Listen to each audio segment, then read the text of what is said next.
大家好，我係 Mr. Manso， 今日會為大家講呢就 Mathematics in Action SV Exercise Ex2C Q27 B 嘅，就係講 Part B 嘅啫。其實課堂都有講過啦，我哋要處理幾個分母嘅時候呢，我哋就諗一個數字，既可以同3啦、15啦同埋5約。呢個字當然就係15莫屬啦。唯一要提你嘅就係呢個15同多項式做展開，咁所以我哋要記得1979年Star Wars 招銀牙。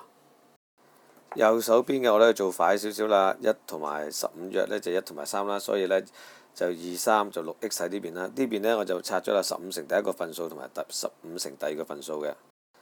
約揀晒之後呢，就第一項呢就係剩翻5乘以 4x 啦，即係20x。咁後邊嗰度就單減2嘅啫。咁再下一個問題呢，就係我哋到底喐個20x 啦，定係喐個6x嘅？咁當然啦，為咗避免 x 行係數出現負呢，所以我哋會喐咗個6x。咁呢個負2拱咗個對面當然係正2啦。咁即係話由於太熱啦，咁我唔講啦，你自己睇啦。咁計到出嚟就 x 就會大過1/7嘅。提提呢，記得呢 present the solution graphically 啦。OK，多謝大家，拜拜。